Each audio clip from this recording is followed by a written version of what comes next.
Question का काफी demand मेरे पास आया था कि बच्चों ने कहा सर इसका आंसर थोड़ा सा बता के दे दीजिए। तो क्वेश्चन ये है,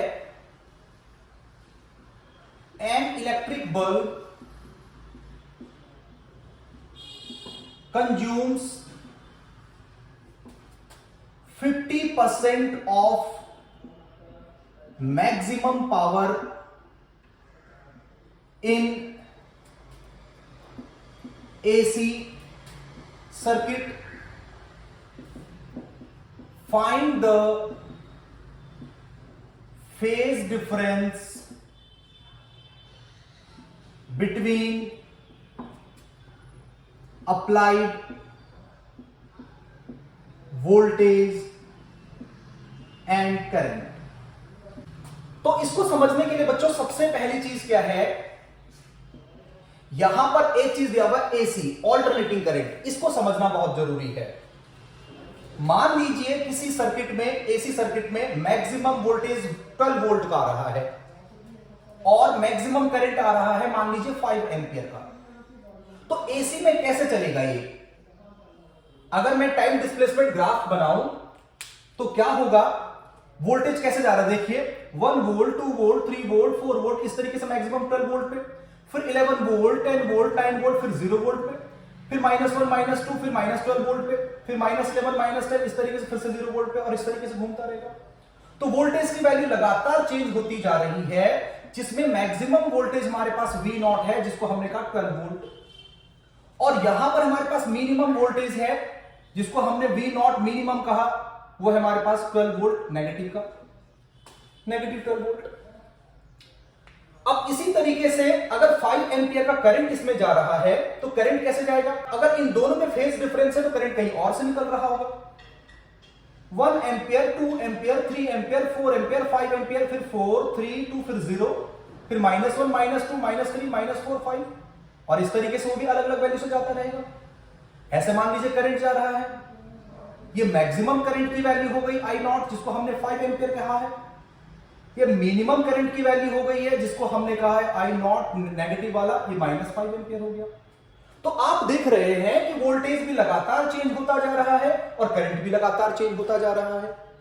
तो भाई जब वोल्टेज भी लगातार चेंज होगा, करंट भी लगातार चेंज होगा, तो फिर पावर कंजम्पशन भी अलग अलग होगा। कहीं पर 1 पावर कंज्यूम होगी 1 वॉट की, कहीं पे 2 वॉट की, 3 वॉट की, 4 वोट की, फिर जो मैक्सिमम पावर कंज्यूम होगी। क्वेश्चन में यह बोला गया है कि इनमें से जो मैक्सिमम पावर है, क्वेश्चन में यह गिवन है कि जो पावर कंज्यूम हो रही है वो मैक्सिमम पावर को बोलते हैं हम P0, उसका 50% कंज्यूम हो रही है। कितना कंज्यूम हो रही है भाई? 50%। इसको मैं लिख सकता हूं P0 इंटू 50/100, इसका मतलब मैं लिख सकता हूं P0/2, क्योंकि 52 जा इतना होता है। इक्वेशन नंबर 1 मान लीजिए, P एवरेज या फिर इसको P इफेक्टिव भी बोलते हैं हम लोग, या फिर नॉर्मली P बोलते हैं। किसी भी एसी सर्किट में जो पावर कंजम्पशन होता है कितना होता है भाई? VRMS, इसको V इफेक्टिव भी बोलते हैं, IRMS इसको I इफेक्टिव भी बोलते हैं, इंटू cos ऑफ फाई। ये जो cos फाई है यहां पर ये सबसे इंपॉर्टेंट पार्ट है, क्योंकि इसे पावर फैक्टर कहते हैं। पावर फैक्टर का मतलब क्या होता है, ये जो VRMS है उसकी वैल्यू तो क्या हो जाएगी भाई? V0/√2। V0 maximum value constant होती है, √2 तो कांस्टेंट वैसा ही होता है। IRMS का मतलब I0/√2, I0 भी कांस्टेंट होता है मैक्सिमम वैल्यू, और √2 भी कांस्टेंट होता है। तो फिर इस पावर की वैल्यू कम ज्यादा कौन कर रहा है? वो कर रहा है cos फाई। इसका मतलब cos फाई यहां पर डिसाइडिंग फैक्टर है। इसको इक्वेशन नंबर 2 मान लीजिएगा। अब अगर कोई मुझे बोले कि सर P0 निकालो, P मैक्सिमम कितना होगा, मैंने कहा जो पावर P की वैल्यू कम से कम होगी वो cos फाई की कम से कम वैल्यू पर होगा। P की जो मैक्सिमम वैल्यू होगी वो cos फाई की मैक्सिमम वैल्यू पर होगा। तो भाई P0 कब होगा? जब हमारे पास V0/√2 एंड I0/√2 और cos फाई की सबसे बड़ी वैल्यू होती है 1, तो ये P0 आ जाएगा, P मैक्सिमम। अगर मैं cos फाई की सबसे छोटी वैल्यू लिखूंगा तो ये हमारे पास P मिनिमम हो जाएगा। तो ये हमारे पास कब आया? At cos phi = 1। Equation number इसको 3rd मान दीजिएगा। क्लियर?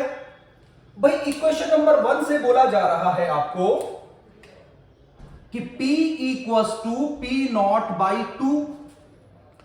ठीक है, रख दो जी P की वैल्यू इक्वेशन नंबर 2 से। इक्वेशन नंबर 2 से P की अगर आप वैल्यू रख देंगे, इंप्लाइज दैट P की जगह P की वैल्यू इक्वेशन 2 से पुट कर दो। यहां पर देखिए कितनी वैल्यू है, V not upon under root 2 I not upon under root 2 cos of phi equals to की जगह equals to P not by 2। तो P नॉट की वैल्यू इक्वेशन नंबर 3 से पुट कर दीजिए। कितना है P नॉट आ रखा है V not upon under root 2 into I not upon under root 2, और अपॉन में कितना है 2, इस 2 को अपॉन में लिख दीजिएगा। हो गया सॉल्व। ये वाली वैल्यू इस वाली वैल्यू से कट जाएगी, बचा क्या आपके पास, cos फाइव इक्वल्स टू 1/2 बच जाएगा। तो क्या हुआ भाई, cos phi equals to, cos कितने डिग्री की वैल्यू होती है, 60 डिग्री की। मैं क्या लिख सकता हूं, फाइव इक्वल्स टू 60 डिग्री या फिर π/3। हो गया सॉल्व। मतलब इन दोनों के बीच का ये जो एंगल है, जो डिफरेंस एंगल है ये वाला, या फिर ये जो एंगल का जो डिफरेंस है, ये कितना है भाई, π/3।